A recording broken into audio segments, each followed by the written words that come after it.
Gloire à Dieu. Nous parlons de la puissance de la foi. La puissance de la foi. Allons-y dans nos Bibles, dans le livre de Hébreux. Hébreux au chapitre 11.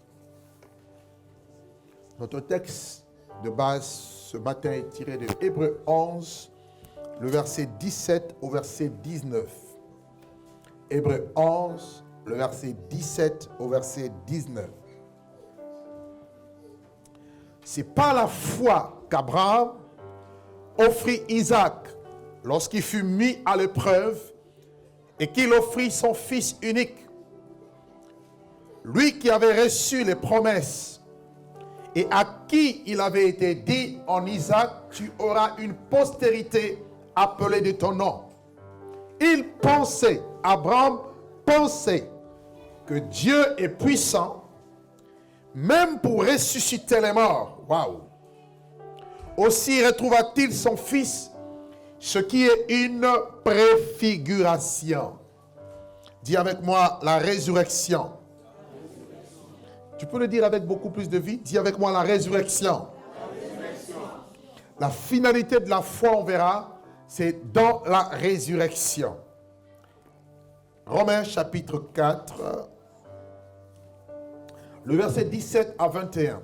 Romains 4, 17 à 21. Il est écrit, je t'ai établi père d'un grand nombre de nations. Il est notre père, en parlant ici d'Abraham, devant celui auquel il a cru, Dieu, qui donne la vie aux morts et qui appelle les choses qui ne sont point comme si elles étaient. Espérant contre toute espérance, il crut et devint ainsi le père d'un grand nombre de nations. Selon qu'il est écrit, qu'il est dit plutôt, telle sera ta postérité.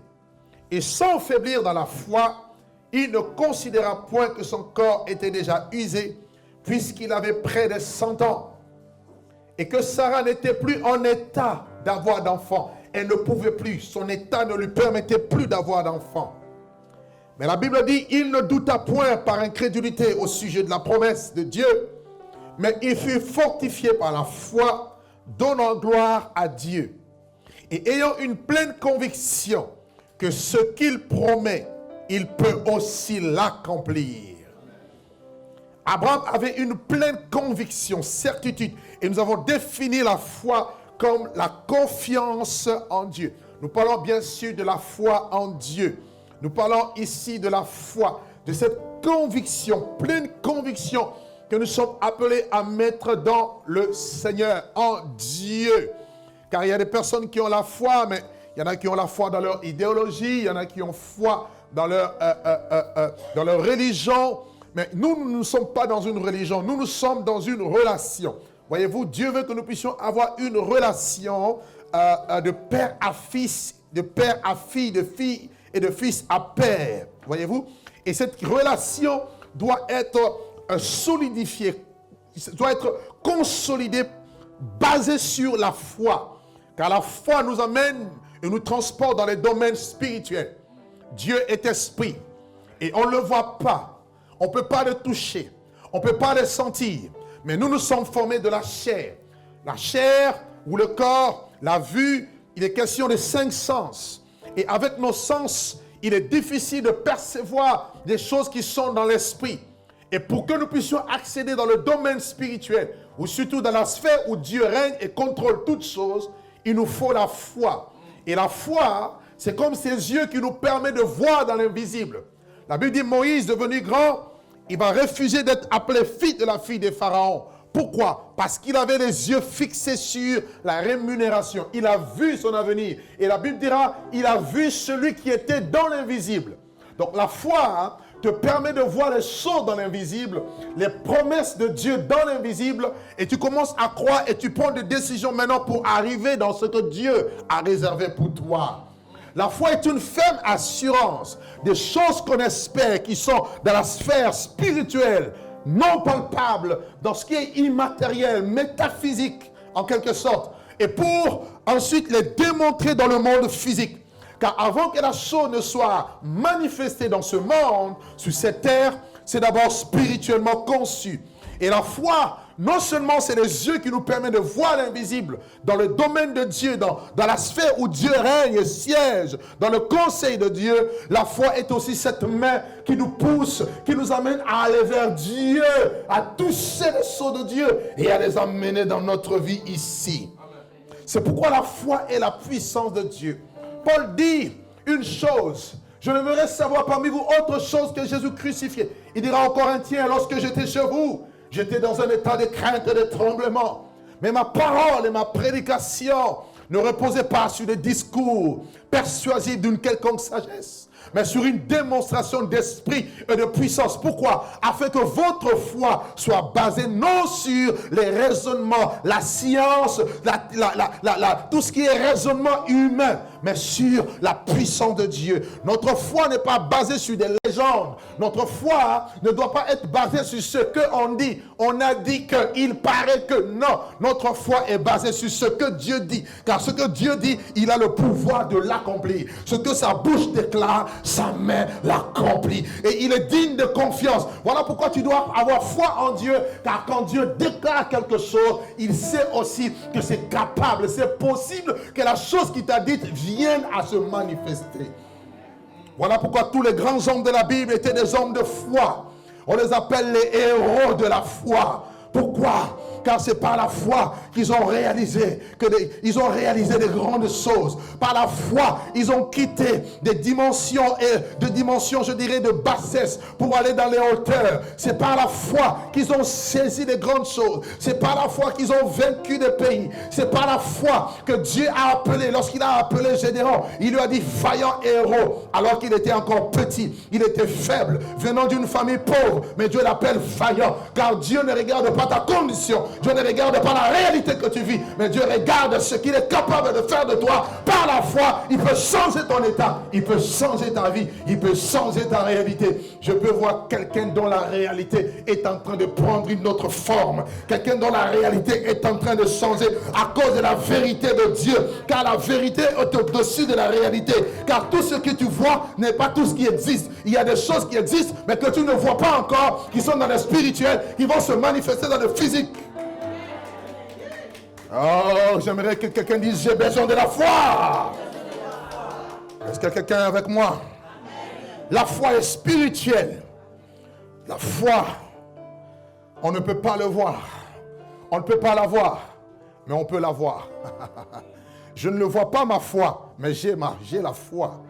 Car tout le monde n'a pas la foi. Tout le monde a le foie, l'organe. Mais tout le monde n'a pas la foi. Regarde ton voisin. Dis-lui, tu as le foie ou la foi?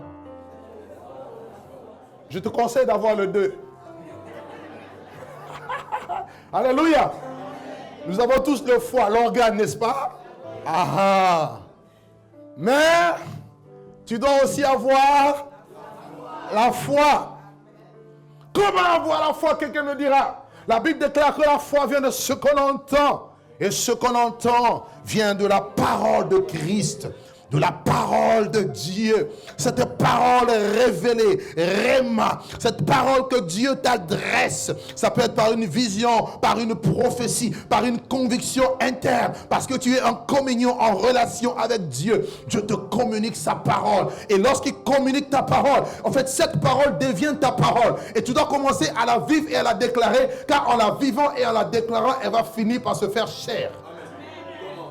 Et la parole a été faite chair. J'ai une bonne nouvelle à annoncer à quelqu'un ici. La parole de Dieu a la capacité de se faire chair. Ce n'est pas seulement avec Jésus, mais ça peut aussi être ta promesse, qui est une parole qui est libérée, qui est spirituelle, mais elle peut devenir chair, visible, palpable. Je suis en train de voir quelqu'un qui va toucher. Amen. Est-ce que quelqu'un m'entend? La foi est spirituelle. La foi a un élan, a un début et une fin. Mais Dieu ne veut pas que la foi ait une fin. C'est pourquoi je vais vous parler de ce texte ce matin. Hier, nous avons parlé de la foi d'Abraham. Comment est-ce que Dieu l'a appelé? comment est-ce que Abraham a obéi à la voix de Dieu. Il a quitté la maison de son père. Il est parti sans savoir où il allait. Il a pris des risques. Il arrive dans un lieu, à Canaan, et il s'établit. Il prend possession. Il siège là. Il construit des tentes. Mais il avait des regards fixés sur l'avenir, sur la patrie dont Dieu est l'architecte et le constructeur. Il était question de la cité céleste, la nouvelle Jérusalem. On a vu ces choses. Mais vous allez voir que lorsque Dieu a béni Abraham, Abraham a voulu s'asseoir sur sa bénédiction. Mais Dieu va te secouer un peu. Dis à ton ami, Dieu va te secouer un peu. Car il y a des personnes qui ont eu la foi hier. Il y en a qui avaient la foi quand ils étaient encore au bled. Seigneur, je crois qu'un jour je serai en Belgique. Et le voici en Belgique aujourd'hui. Il a perdu la foi. Parce que la foi ne doit jamais s'arrêter. Le jour où ça s'arrête, tu meurs. C'est pourquoi pour que tu aies toujours la foi, Dieu va te secouer. Quand tu arrives à voir ta promesse, tu cries alléluia, gloire à Dieu. Dieu te regarde et dit, je vais te secouer. Je suis venu dire à quelqu'un ce matin de la part de Dieu, Dieu va te secouer. Je sais que tu ne vas peut-être pas accepter ou dire amen à ce que je vais dire, mais c'est la vérité. Pourquoi? Parce que Dieu t'attend encore plus loin. L'homme a tendance à s'arrêter dans des stations. Oh, je suis maintenant en Europe, je suis marié, j'ai des enfants, j'ai ma petite maison, j'ai ma voiture, c'est bon, Jésus est Seigneur. Dieu dit non, ce n'est pas bon. Il y a encore des choses plus grandes qui t'attendent que ce que tu as. Oh, nous avons une petite salle comme ça, oui, ça va. Non, non, non, non, non, Dieu veut le meilleur pour toi, Dieu veut l'excellence pour toi, Dieu veut des bonnes choses pour toi. Alors qu'est-ce qu'il va faire? Il va te secouer. Dis à ton ami, j'ai une bonne nouvelle, Dieu va te secouer. Non, tu ne l'as pas dit. Dis, tous ton voisin, dis-lui, j'ai une bonne nouvelle, Dieu va te secouer. Amen. La Bible dit, Abraham est notre père. Avant de vous expliquer un peu ce que Dieu m'a dit,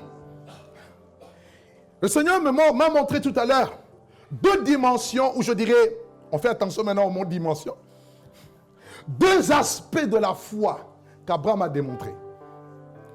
Dans Romains chapitre 4, le verset 17.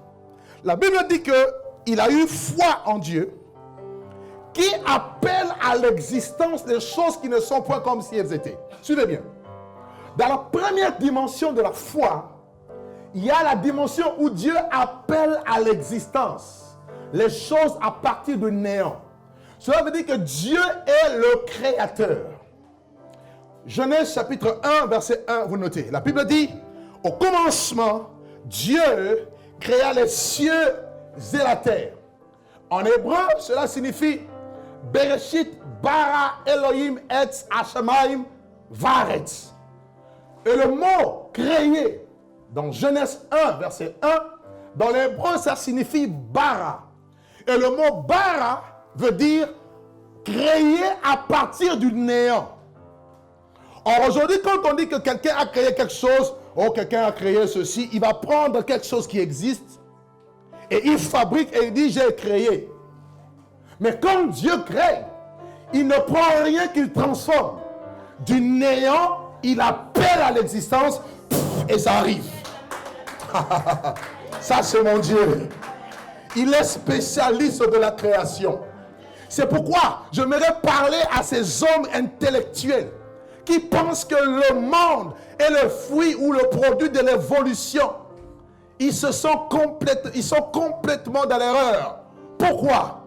Parce que même le Big Bang, ça s'explique comment? Il n'y a pas d'explication rationnelle. Tout ça parce qu'on veut nier l'existence d'un Dieu suprême. Les scientifiques disent que l'univers entier est composé de 96% de ce qu'on appelle la matière noire. La matière noire, c'est cette force qui contrôle l'univers, la nature. Et tout ce que nous voyons, ça ne consiste qu'en 4% de tout ce que Dieu a créé. Mais cette matière noire, que eux ils appellent matière noire, la Bible l'appelle la parole de Dieu qui soutient toutes choses. Quelqu'un ne me suit pas? Est-ce que tu es avec moi? Ils veulent nier l'existence et la grandeur et la puissance de ce Dieu. Mais la parole de Dieu nous enseigne que Dieu est le créateur. Bien-aimé, tu es le fruit de la création de Dieu. Dieu il a réfléchi et il a créé Adam. 2 yeux, un nez, une bouche, 2 oreilles, une tête, un cerveau, 2 cheveux, un cou, tout ça, des pieds. Oh!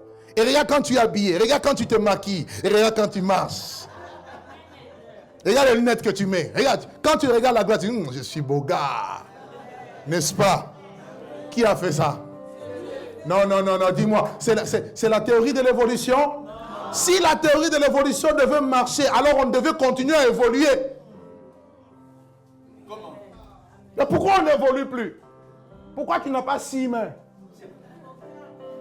Elle est fausse cette théorie. Et le pire, c'est que Darwin, qui a été à la base de cette théorie, il s'est repenti avant sa mort. Mais voici la théorie qui entraîne beaucoup de gens en enfer. Pour vous dire quoi? Dieu reste le créateur.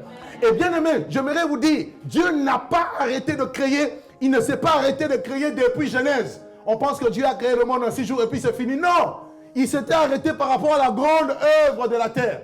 Mais la Bible dit qu'il continue à créer. Jésus a dit, mon Père agit jusqu'à présent, moi aussi j'agis. En fait, je veux te dire que ton Dieu, c'est un acteur. Ton Dieu, c'est un créateur. Il va continuer à emmener les choses du néant. Cela veut dire tout ce que tu vois, ce n'est pas tout ce qui existe. Il y a encore des choses nouvelles que tes yeux n'ont pas encore vues. Mais quelque part, ça existe. Bon, je suis venu te dire, la foi va t'introduire dans la saison des nouveautés. Ah! Oh! Ce que tu as vu, c'est déjà ancien. Mais il y a des choses nouvelles qui t'attendent. Quelqu'un ne me suit pas. Je dis, il y a des dimensions nouvelles qui t'attendent. Il y a des contrats nouveaux qui t'attendent. Il y a des entreprises nouvelles qui t'attendent. Il y a des connexions, des relations qui t'attendent. Il y a des bonnes choses que Dieu a réservées pour toi. Dieu va les appeler du néant et il va te les amener. Il va les amener vers toi. Jésus a dit, mon Père agit. Mon Père crée. Moi aussi j'agis. Oh! Tu as un Dieu créateur. C'est pourquoi quand tu es devant une situation, ne décourage pas, ne pleure pas. Dieu n'a jamais dit face au problème pleurer. Dieu a dit prends courage et agis. Prends courage et avance. Car devant toi, il y a des choses nouvelles que Dieu a réservées. Oh Seigneur, je veux vivre cette saison de nouvelles choses. Dans Apocalypse 21, verset 5, la Bible dit, voici c'est fait. Dieu fait toutes choses nouvelles. C'est un Dieu de nouveauté. Il a dit dans Habakkuk, le temps arrive, je veux faire une œuvre nouvelle que personne ne croirait si on la racontait. Il y a des choses que Dieu va faire, ça va étonner les gens. C'est pourquoi tant que Jésus vit en toi, tant que tu n'es pas mort, tant que tu as la foi, attention à ma vie. Oh, vous qui aimez accuser les gens, vous qui aimez dire, ah, c'est fini pour lui. Tant que quelqu'un n'est pas mort, ne dis jamais c'est fini. Tant que la personne est vivante, ne dis jamais c'est fini. La Bible dit, nul ne tiendra devant toi tant que tu vivras, tant que Douglas aura la vie. Il y en a qui ont dit, c'est fini hier. Mais ils ont été étonnés de voir la puissance de Dieu agir d'une manière excellente. Qui veut vivre de nouvelles choses?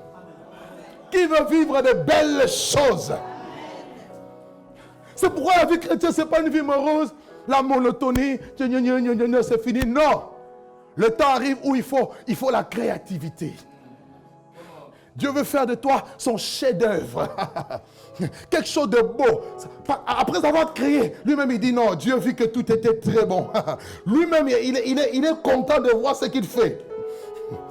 Un Dieu merveilleux. Un Dieu glorieux. C'est pourquoi ne pense pas que Dieu a fini avec toi. Quand tout semble fini, il y a toujours une solution quelque part. Quand toutes les portes sont fermées, il y a une porte qui s'appelle miracle quelque part.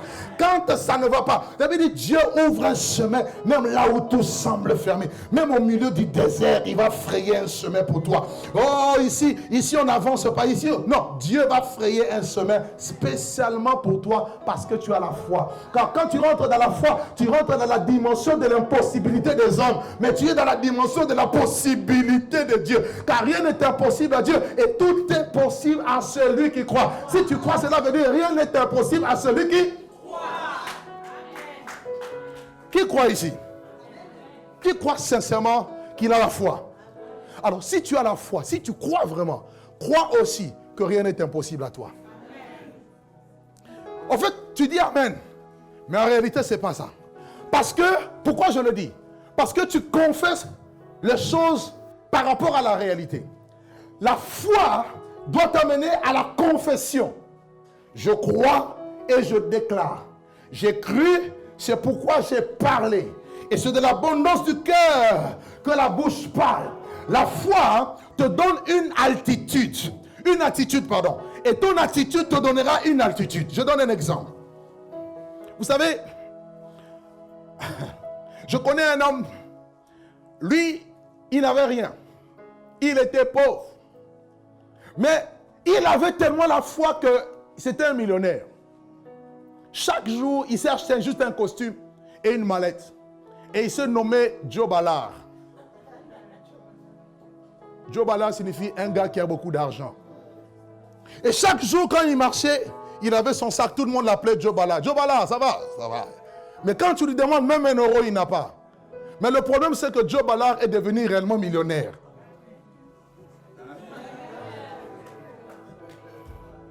Est-ce que quelqu'un m'entend ici? Au fait, quand tu as la foi, tu dois changer de statut. Ne te vois plus comme un canard. Tu es un aigle maintenant. Il y a des gens qui se portent, ils se disent c'est des aigles, mais quand tu le vois parler, marcher, s'habiller, faire des choses, c'est des vrais canards. Bien-aimé, tel que tu me vois, ne me regarde pas comme ça. Je suis un aigle. Et les aigles ne traînent pas avec les canards. Les aigles vont dans les hauteurs. Tu ne vas plus me reconnaître. J'ai dit à cette église, tu ne vas plus reconnaître les pasteurs. Tu ne vas plus reconnaître cette église parce que Dieu est en train de t'amener dans la dimension de l'aigle. Ne dis pas je suis petit, dis je suis grand, car Dieu a dit, ton Dieu ordonne que tu sois puissant. Je rendrai ton nom grand. Dieu veut te rendre ton nom grand. Mais toi tu es encore petit.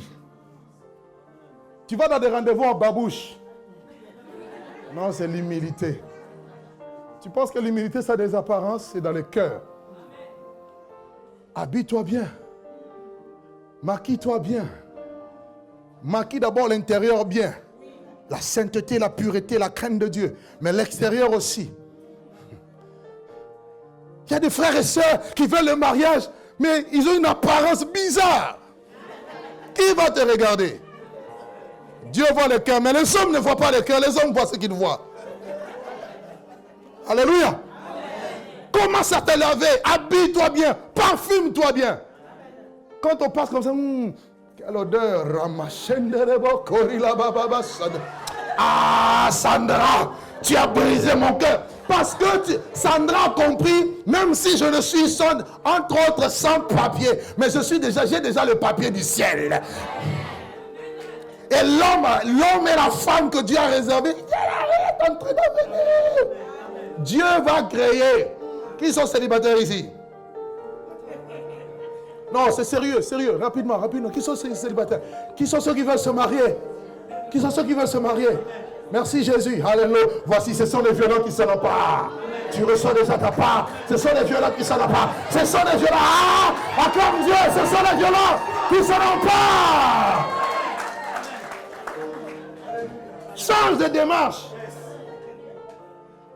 Parce que tu as compris que tu es un homme de foi, une femme de foi.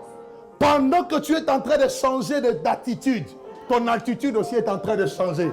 Parce que la foi a des ailes. On dit sur les ailes de la foi. La foi a des ailes. Ça va te transporter de la poussière jusqu'à là-bas. La Bible dit de la poussière, il retire le pauvre. Du fumier l'indigent. Et il le fait asseoir avec les grands. Et les grands de son peuple. Bien aimé, moi j'ai déclaré hier, je ne connaissais même pas le ministère. Je disais, moi je voyagerai dans le monde entier. Et aujourd'hui je voyage dans le monde entier. Pas un seul continent on n'a pas été. Partout on y va. Prêcher l'évangile. Pourquoi? La foi.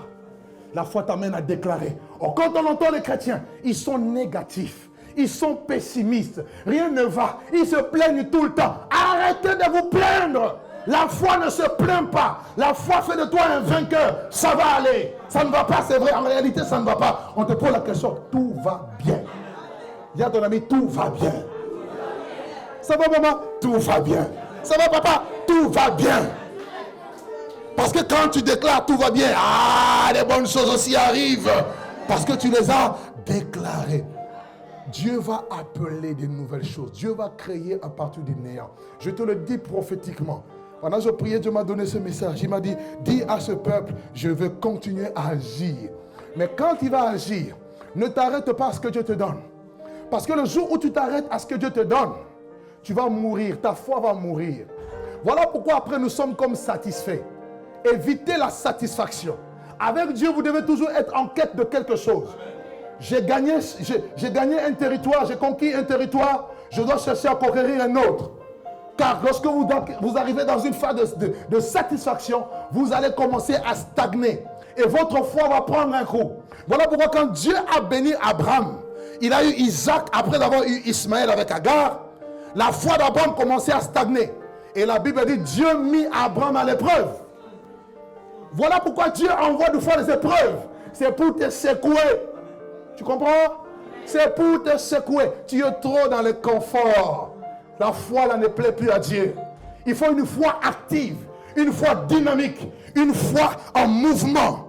Mais lorsque ta foi devient statique, on se contente de ce qu'on a. Dieu ne pourra plus agir. Voilà pourquoi il envoie les épreuves. Regardez à parlant des épreuves. Lisez avec moi 2 textes rapidement. Le premier, c'est dans le livre de Jacques. Jacques, au chapitre 1er, le verset 2 à 4, la Bible dit ceci. Mes frères, regardez comme un sujet de joie les diverses épreuves auxquelles vous pouvez être exposés. Savoir que l'épreuve de votre foi produit la patience. Mais il faut que la patience accomplisse parfaitement son œuvre. Et que vous soyez, afin que vous soyez parfaits et accomplis sans faillir en rien. Dieu va te faire passer par les épreuves pour que tu ne puisses pas faillir. Sinon ta foi va faillir. Et Dieu veut que ce soit une foi brûlante à ses yeux. Une foi qui plaît, car sans la foi, il est impossible de plaire à Dieu. Beaucoup avaient la foi quand ils étaient en Afrique. Mais ici, ils n'ont plus la foi parce qu'ils ont eu les choses pour lesquelles ils ne prient plus. Avant, tu priais pour manger. Maintenant, tu n'as plus besoin de prier pour manger. Oui ou non? Non, répondez-moi, soyez honnêtes. Tu jeûnais, tu dis, Rababachanda, Seigneur, si je peux avoir ne serait-ce que ce poisson-là et cette boule nationale, je ne manquerai pas de te rendre grâce. Maintenant, tu en as tellement la semoule à gogo. Ta foi n'agit plus. Dieu doit t'amener maintenant dans une dimension supérieure. Voilà pourquoi, à chaque niveau, les choses deviennent un peu difficiles pour les chrétiens. Ce n'est pas que Dieu veut te rendre la vie difficile, mais Dieu veut que tu exerces toujours la foi. N'avez-vous jamais eu l'impression que certaines choses, c'est facile pour les païens de les obtenir, mais pour nous qui sommes enfants de Dieu, c'est difficile?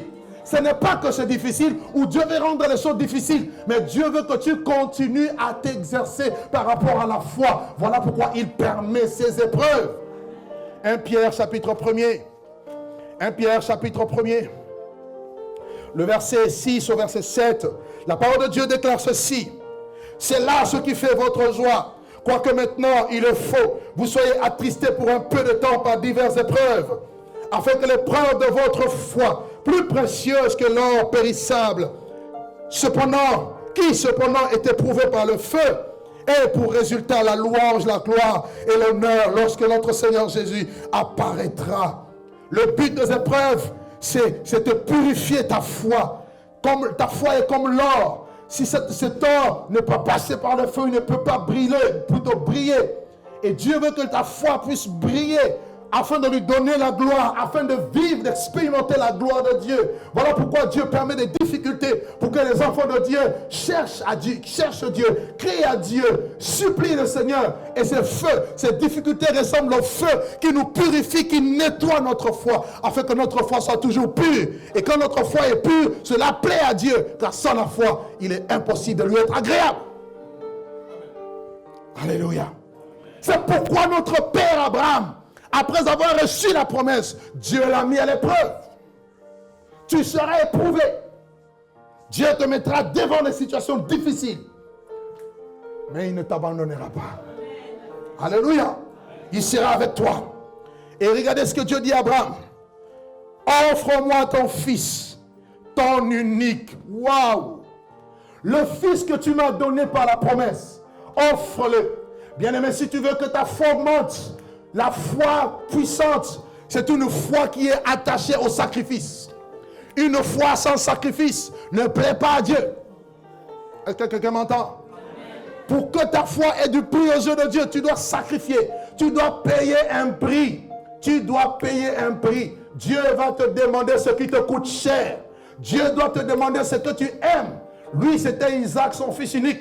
Mais quelle est la chose que toi tu aimes? Les choses qu'on aime, ce sont les choses auxquelles on s'attache. Les choses auxquelles on accorde beaucoup plus d'importance, beaucoup plus de valeur. Et voici les choses que Dieu te demande, que Dieu réclame. Est-ce ta femme? Est-ce ton mari? Est-ce tes enfants? Est-ce ton travail? Est-ce tes biens? Est-ce ta maison? Dieu peut te dire, offre-le. Offre-moi ton Isaac. Donne-moi ce que tu as de plus précieux. Abraham, je suis sûr, c'est pas écrit, mais ça c'est moi qui imagine. Je suis sûr qu'il a dit non, c'est pas possible. Dieu, tu peux pas quand même me demander ça. Dieu dit oui. Car si tu as commencé par la foi, tu dois finir par la foi. La Bible dit, mon juste vivra par la foi. Et si serait-il, mon âme ne prend plus plaisir en lui. Abraham, tu as commencé par la foi, oui. Mais tu dois finir aussi par la foi. Sinon ta foi va mourir et tu ne seras plus agréable. Que faire? Le père de la foi, la source, il dit non, je vais l'offrir. Oh mon frère et ma soeur, il m'est arrivé un jour dans ma destinée, dans le chemin de ma destinée. Dieu m'a dit, mon fils, arrête-toi, donne-moi ce que tu as de plus précieux. Je mets beaucoup les études. Dieu m'a dit, offre-les-moi. J'avais beaucoup de projets. Dieu m'a dit, ça suffit maintenant. Sers-moi, donne-moi ta jeunesse. Je te veux dans ma présence. J'ai lutté pendant quelque temps, mais j'ai dit non. Si Dieu me demande ça, c'est qu'il a quelque chose de meilleur pour moi. J'ai accepté de donner. Cela n'était pas facile. Parce que accepter d'offrir, c'est accepter la mort. Accepter de perdre. Accepter de ne plus avoir. Accepter de n'avoir rien sur qui se compter, sur qui s'appuyer. Je dis, offre-moi. Et ce matin, Dieu dit à quelqu'un, offre-moi ta vie. Offre-moi ton temps. Offre-moi ton argent, ta poche. Offre-moi ce que tu as de plus précieux. Car nous disons à Dieu que nous l'aimons. Mais quand il s'agit de notre compte en banque n'aime pas Jésus. Oh, tu as raté l'occasion de dire Amen. Dis un vrai Amen. Amen. Jésus, je t'aime, donne-moi tout, non. Un jour, un jeune homme riche est venu voir Jésus. Seigneur, qu'est-ce qu'il faut pour avoir la vie éternelle? Il lui rappelle les commandements. Il dit, je fais ces choses. Jésus le regarde et dit, il te manque une chose. Va, vends tout ce que tu possèdes et donne-le aux pauvres. Et tu auras un trésor au ciel et viens, suis-moi. La Bible dit, il est parti tout triste car il avait beaucoup de biens. Il fallait qu'il sacrifie les choses qu'il aimait, auxquelles il était attaché. Alors que lorsqu'on sacrifie, tout ce qu'on sacrifie va dans le compte céleste. Cet homme était tellement charnel. Il n'a pas vu le ciel. Il n'a pas vu la banque céleste où lorsqu'on investit un grain, on en récolte 30, 60 et 100. Il s'est limité à ce qu'il avait. Mon Dieu n'est pas un Dieu qui dépousse et te laisse à vide. Non. Mon Dieu, lorsqu'il te dépouille, c'est pour te donner encore plus. Quelqu'un ne m'a pas compris. Je dis, quand Dieu te demande quelque chose qui te fait mal, c'est parce qu'il t'a réservé peut-être le centuple de ce que tu as. Mais le problème, c'est que tu es tellement attaché à ce que tu as. Enfant de Dieu, offre-moi ton fils. Sacrifie-le-moi. Regarde ton voisin, dit, sacrifie ton Isaac. N'aie pas peur de lui, dis-lui, sacrifie ton Isaac. Alléluia. Et ce n'était pas facile.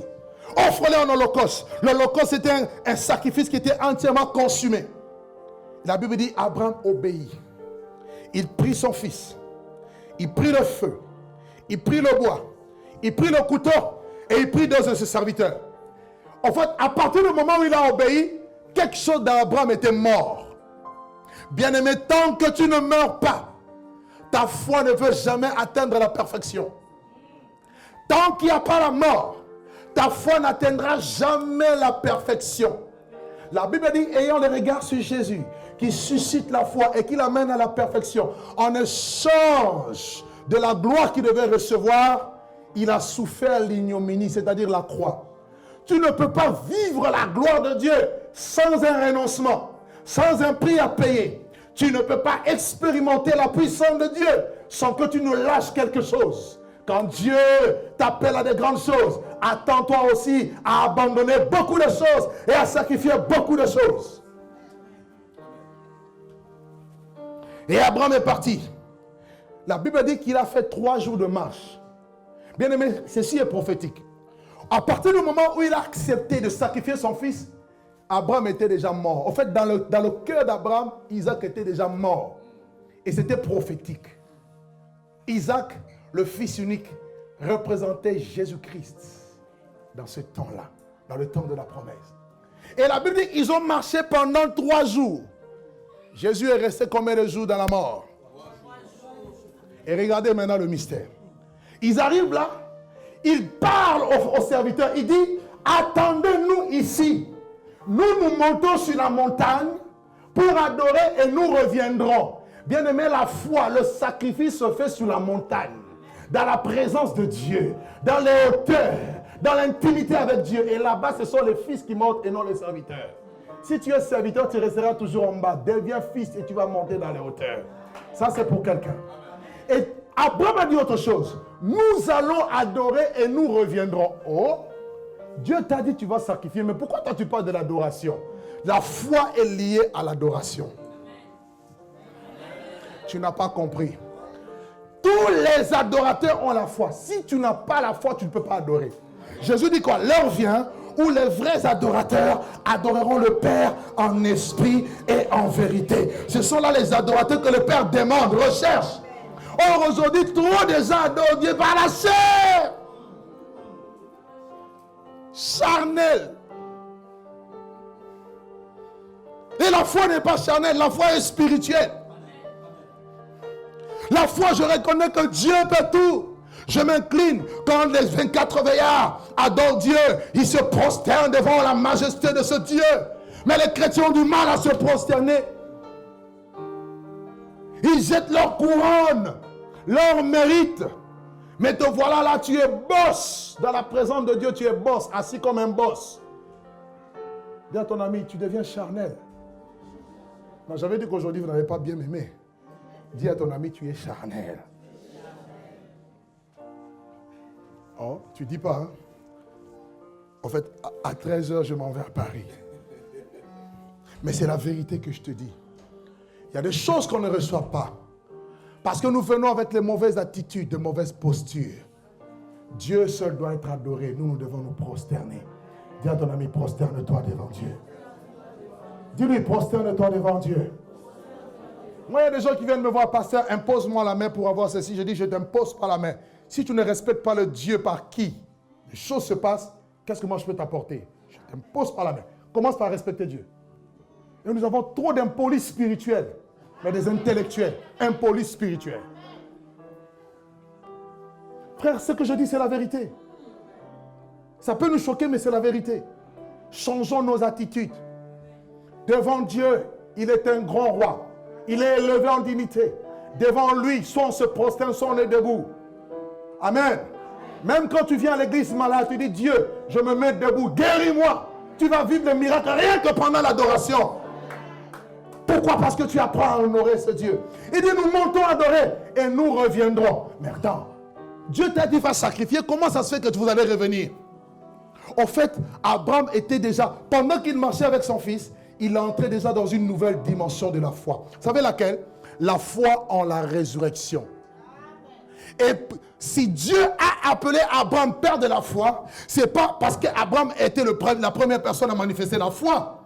Parce qu'en parlant de la liste de la foi, on nous parle d'abord d'Abel, qui a offert à Dieu par la foi. Mais si Abraham, on l'appelle leur père de la foi, c'est parce que non seulement il a cru que Dieu appelait à l'existence des choses qui ne sont pas comme si elles existaient, mais aussi Dieu était capable de donner la vie aux morts. Et je suis venu dire à un homme, à une femme, avec ce que Dieu t'a donné, Dieu pourra peut-être te casser, il pourra peut-être te briser, t'enlever, t'arracher. car attends-toi à un moment d'épreuve.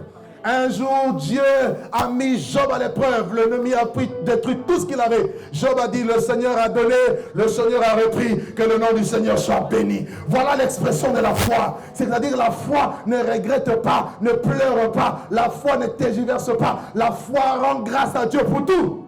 Car si Dieu m'arrache ce que j'ai, c'est qu'il me prépare les bonnes choses. La dernière fois, j'étais ici. Je prêchais ici le dimanche. À Paris, dans l'église, on nous avait tout volé.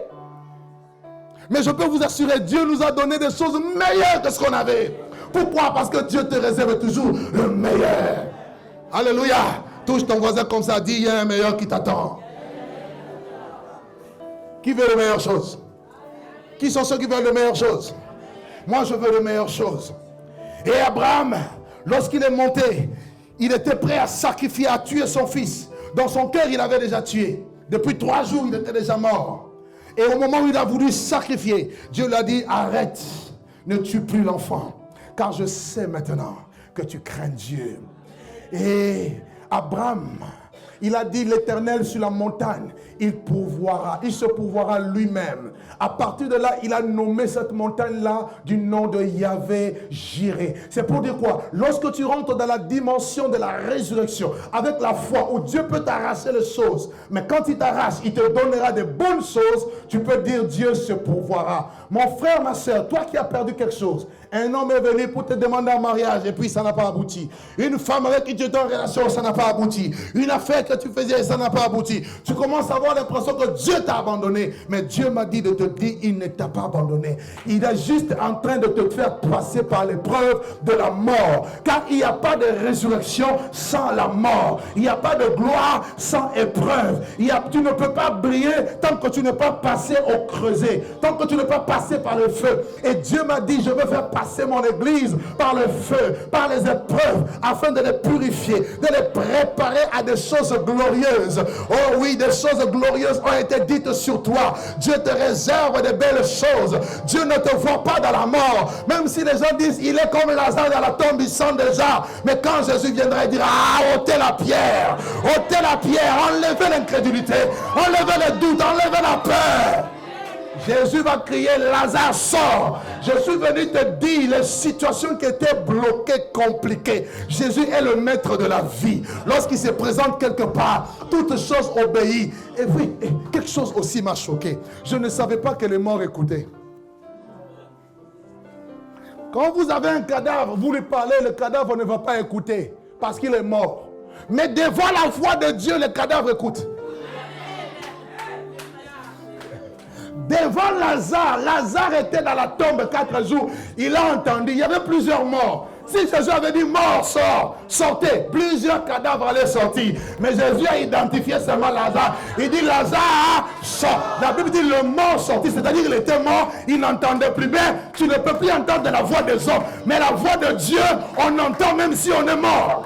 Oh, la Bible dit, l'heure vient où ceux qui sont dans la sépulcre entendront la voix du Fils de Dieu et ils en sortiront. La dimension de la foi, c'est la dimension où tu vas expérimenter la gloire de Dieu. Je suis venu dire à quelqu'un ici, la gloire de Dieu que tu vas expérimenter, ce n'est pas par rapport aux nouvelles choses forcément. C'est aux choses dans ta vie qui étaient mortes.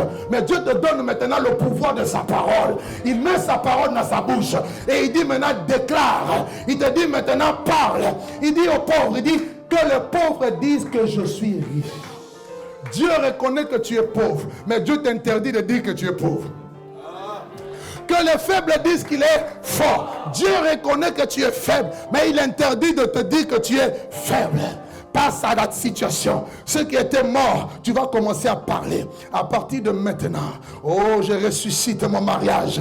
À partir de maintenant, je ressuscite mon ministère. Toi qui as des dons spirituels qui ne fonctionnent plus, commence à parler maintenant. Au nom de Jésus, je ressuscite tout ce qui était mort en moi. Le don de prophétie ressuscite. Le ministère apostolique en moi ressuscite. Le don pour l'évangélisation ressuscite. La puissance de Dieu dans ma vie ressuscite.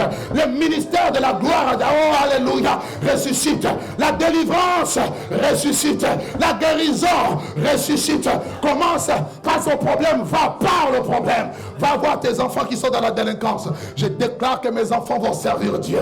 Je déclare qu'aucun de mes enfants va toucher la drogue. Commence à parler. Le problème, c'est que tu as la foi, mais tu ne parles pas. Tu subis et tu subis la pression de la réalité.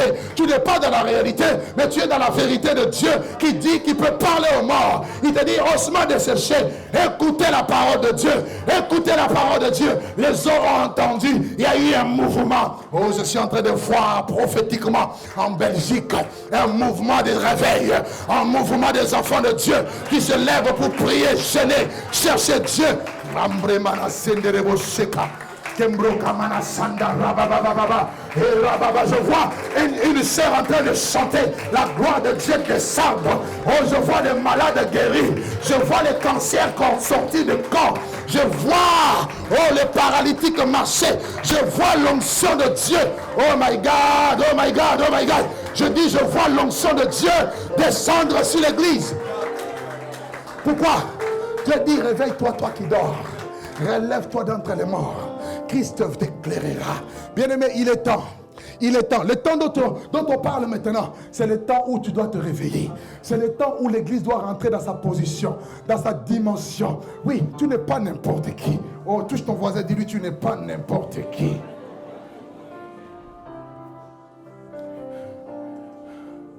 Si tu crois, il y a une condition pour voir la gloire de Dieu.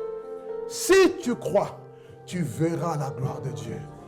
Si tu crois que la mort n'est pas un frein pour moi, tu verras la gloire de Dieu. Si tu crois que tu peux marcher sur les eaux, Pierre a dit quoi? Maître, si c'est toi, ordonne que je vienne. Jésus a dit, viens. Sur cette parole, Pierre a marché. En réalité, Pierre n'a pas marché sur l'eau. Il a marché sur la parole que Jésus avait libérée. Parce que toi, avant de marcher, tu vas couler. Lui, il a marché sur la parole. Voilà pourquoi le moment où il a commencé à douter, un ennemi de la foi, le doute, il a douté, il commençait à s'enfoncer. L'incrédulité, ça t'enfonce. La peur t'enfonce. Et Dieu veut une église qui voit la gloire. Abraham a cru. Le premier à croire, il n'avait jamais vu. Il n'avait jamais eu un témoignage que Dieu avait ressuscité les morts. Mais il a cru. Il a vu dans l'invisible. Mais si Dieu a fait ça hier, serait-il incapable de faire ça demain pour moi? Non. Je mérite de dire, ce que tu as vu hier de Dieu, ce n'est que les prémices par rapport à ce que Dieu veut faire demain. Qui sont ceux qui ont des entreprises ici? Qui sont ceux qui ont des entreprises? Entreprises. Levez les mains. Une entreprise, deux. Une. Commence déjà à avoir 5-10 entreprises. Le problème, c'est que tu ne dis même pas Amen. En fait, tu doutes, tu as l'impression, ah, pasteur, si tu savais, si tu connaissais les réalités, les taxes, ça n'a rien à voir, c'est la foi. Dis à ton ami la foi. Moi, j'avais dit à l'église, cette année, ça serait une année où je prendrai mon envol. Dieu, juste après ce message que j'ai donné, Dieu, je suis parti en Côte d'Ivoire. Le Seigneur m'a ouvert une porte où nous passons maintenant sur la chaîne Béni TV. Toute l'Afrique est couverte par cette chaîne. Et commence à avoir un impact terrible. Et Dieu m'a ouvert une autre porte dans une chaîne qui est au niveau de Paris, que beaucoup connaissent. En Guadeloupe, une porte est ouverte, l'évangile passe. Je me demandais, Seigneur, je veux faire comment? Je n'ai pas l'argent.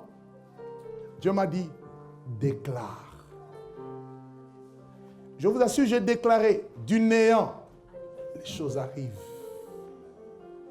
Regarde ton voisin, dis-lui, parle. Est-ce que tu peux l'aider? Dis-le pour moi, parle. Dis mon frère, ma soeur, dis parle, parle. Déclare. Je voulais terminer mes études de master en counseling et puis leadership. Je me disais, Seigneur, je veux faire commencer aux États-Unis, ça coûte très cher. Dieu m'a dit, parle et déclare. Et au moment où je vous parle, j'ai déjà payé, je fais mes cours de master. Dis à ton ami, rien n'est impossible à Dieu. Dis-lui, rien n'est impossible à Dieu. Pourquoi tu es comme ça, moi-même là? Jésus m'a abandonné. Allô, pasteur, je suis fatigué, j'en peux plus, ça suffit. Toujours peureux, toujours peureuse. Regarde l'avenir devant toi. Quand bien même dans le monde, ça n'ira pas. Toi, tu n'es pas du monde. Ton économie ne dépend pas de l'économie de ce monde. Toi, tu dépends de Dieu. Ne commence pas à dire non, il y a la crise, c'est compliqué. Laisse cette expression-là aux païens. Toi, dis au milieu. Est-ce que vous savez que quand il y a la crise, il y en a qui deviennent plus riches quand il y a la crise? Mais pourquoi tu ne t'inscris pas dans la liste de ceux-là qui réussissent? Pourquoi es-tu toujours négatif? Si tu crois, tu verras la gloire de Dieu. Est-ce que vous croyez que vous pouvez sortir de ce lieu et acheter votre propre bâtiment?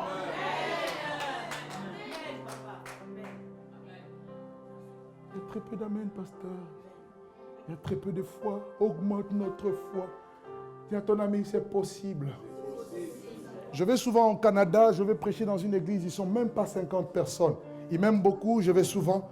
Au moment où je vous parle, en 5 ans de collecte, aujourd'hui, au moment où je vous parle, ils ont acheté leur propre bâtiment.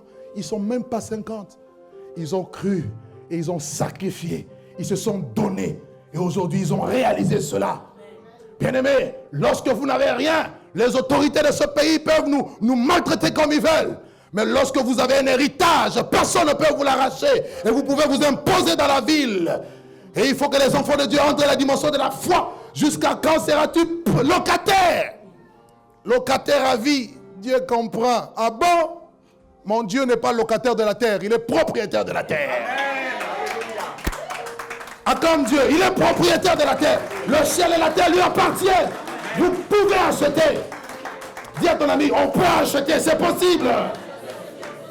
Non, dis-le-lui, on peut acheter. Alléluia. J'aime cette foi. Dis, on va acheter. Au nom de Jésus. Commence à déclarer ça. Commence à prier par rapport à ça. Commence à... Tu verras, ça va arriver. Alléluia. Alléluia. La foi.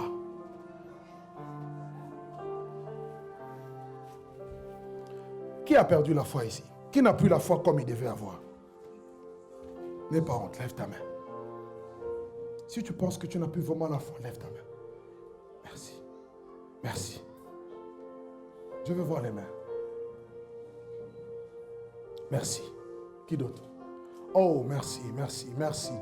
Il n'y a pas de honte à voir. Si tu penses que ta foi, c'est vraiment pas ça. Le but de ce séminaire, c'est pour ça. Ce n'est pas pour nous exciter. C'est pour nous communiquer la pensée de Dieu, nous révolutionner et nous faire rentrer dans cette dimension et que les choses changent. Moi, je refuse d'être un prédicateur qui excite les gens. Je veux voir un changement radical.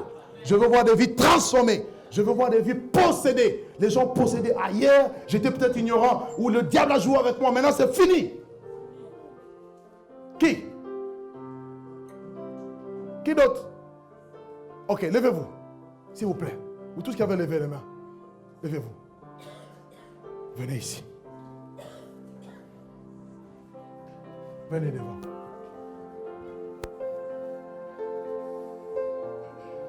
Alléluia. Il y a une personne ici, tu souffres beaucoup de problèmes des yeux. Tenez-vous là. Il y a personne derrière, on ne sait jamais. Tenez-vous là, je vais prier pour vous. Tu souffres beaucoup de problèmes des yeux. Pour savoir que chez toi, des fois, quand ça te fait mal, tu sens, il y a des fois des larmes qui coulent et tu sens souvent comme de la poussière dans tes yeux. Je vais prier pour toi. Il y a une guérison de Dieu pour ta vie. Arrive vite, arrive vite. Merci Jésus. Merci Jésus. Levez vos mains là où vous êtes. Levez vos mains. Levez vos mains. Levez vos mains. Alléluia. Le groupe musical, venez m'aider. Venez m'aider. Groupe musical. Merci Jésus. Oh my God. Il y a quelque chose ici. Il y a quelque chose ici.